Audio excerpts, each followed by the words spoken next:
Okay, so this is going to be one of my lighter videos, you know.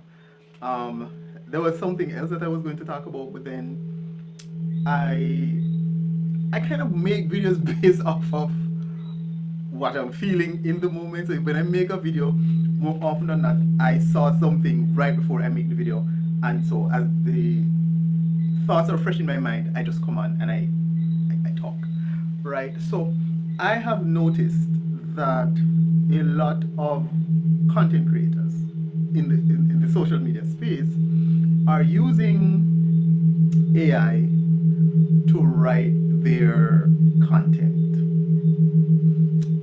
Not just social media. I saw a news report where a congresswoman made a statement and an official public statement, and I deduced that the statement was edited by AI. There's a difference between AI writing something and AI editing something, and I use AI almost every single day. ChatGPT, I use ChatGPT heavily. I have subscribed. I don't know why I didn't do a yearly subscription, but you know, I pay as you go. So I have had a recurring monthly subscription to ChatGPT for about 2 years now, right?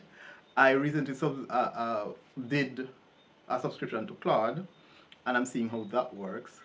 So I know AI writing. If something was written by AI, I know. If something was edited by AI, I know. And guys, please, when you, because I have on my Substack, I don't really do much, articles anymore because um, it's just not worth it since I don't have a lot of readership and subscribers. So the articles take a lot of time, right? Because you have to research and then you have to. So it takes a lot of time out of me. The videos do too, but I can freestyle videos like I'm freestyling now. There's no script, there's no research. I'm just talking about a particular subject and I can just talk for 10 minutes and be done. So I don't have to do anything. It just takes 10 minutes of my time and then the editing and whatever. But for the article, you can just write an article. It takes research and it takes time. And so if nobody's reading them, really, it's a waste of time.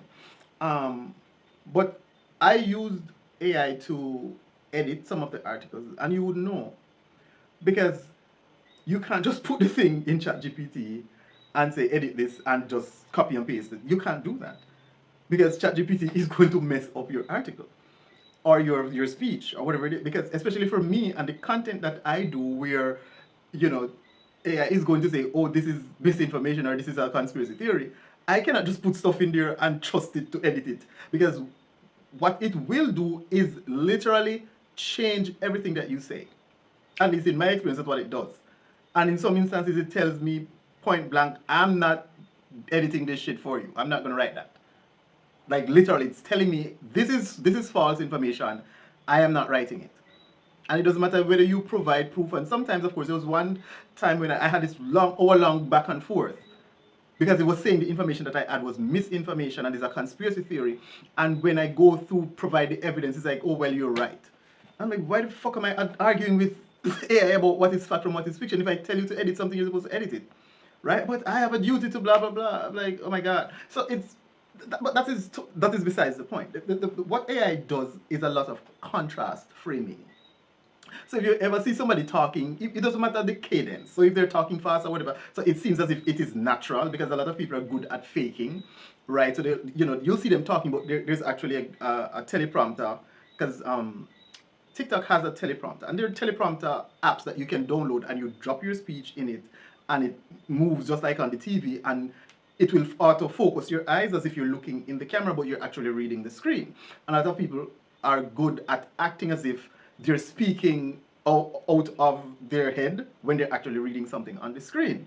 Now, how do you know if you hear a lot of this is not news, this is not science, there's a lot of contrast framing. And I'm like, guys, please, when you put the thing in ChatGPT, read it over and edit it to bring back your voice because ChatGPT will take your voice out of it and make the thing sounds robotic. So there's, and I hear it in Lisa Anna's videos, and I'm like, have somebody. I don't know. Maybe I should be a social media manager, but I'm not that kind of a high person. It's like I use AI, and if I if I the videos, the long form videos that I do, I use AI to write out the. Of course, what I do is I'll write. So I'll type up everything that I want to say. I don't think about whether it sounds grammatically correct or anything. I just get the idea out of my head. This is what I am going to say, and I'm writing out how I would say it. Right? So of course, there's going to be subject verb agreement issues, run on sentences, sentence fragments, there's going to be a lot of grammatical errors in what I am, because I am just typing it out. I'm not trying to be grammatically correct. After I have done, so of course there's a lot of typos and whatever, I will fling that into ChatGPT, but I will tell it what the thing is about, right? And then I'll ask it, so I'll give it the context of the conversation that I'm going to have, and then I'll ask it to edit it for grammar, um, subject verb agreement, run on sentences, compound sentences, clarity, flow, logic, that sort of thing. And I will see what it gives me back. 9 out of 10 times, it changes some meaning or some context of what it is that you are saying. So you cannot, and if it's something like a 10-minute speech or a 15-minute speech, it's going to be very long. But the thing is, you have to read through every single word and bring back your voice in it. If this is not the way you would have said it, you have to change it. But what a lot of people do, because it is time consuming, right? It is time consuming. They don't have the time, so they'll write the thing and they'll fling it into ChatGPT, and ChatGPT will put it back out to make it sound eloquent or make it sound like it makes sense. And then they'll come and they'll talk. And then you'll hear the contrast framing and the listing. So there are these short, punchy sentences. So you have women, men, children, all stop, look. If you notice when you hear, it's the same. And then for me, as someone who recognizes the AI in the speech, it diminishes the value of what the person is saying, because it's like, you did not take the time. I can put something into AI, have it edit for me, and you'll never know that it went through AI, because I go back through it and I own it. I put my voice back in it, because AI will take your voice out and it will give it a more mechanical cadence, right? Everyone has a speaking style, everyone has a speaking voice, right? The way you express yourself is different from everyone else. And so what you have to do is now, when you use AI to edit, because I don't think people, I mean, maybe some people put it in there and like give it an idea and say, write me a 10-minute speech about this, which would be a stupid thing to do. But I think people, kind of like put something in and ask it to kind of like flesh it out. You have to put your voice back in it, because if you don't, then everyone who uses AI will be like, but that's not like something that ChatGPT writes. And then that diminishes the value of what it is that you're trying to communicate to the audience. So please, when you're using AI, do not let AI use you. AI is a tool for you to use, but you can't turn off your brain while you're using it.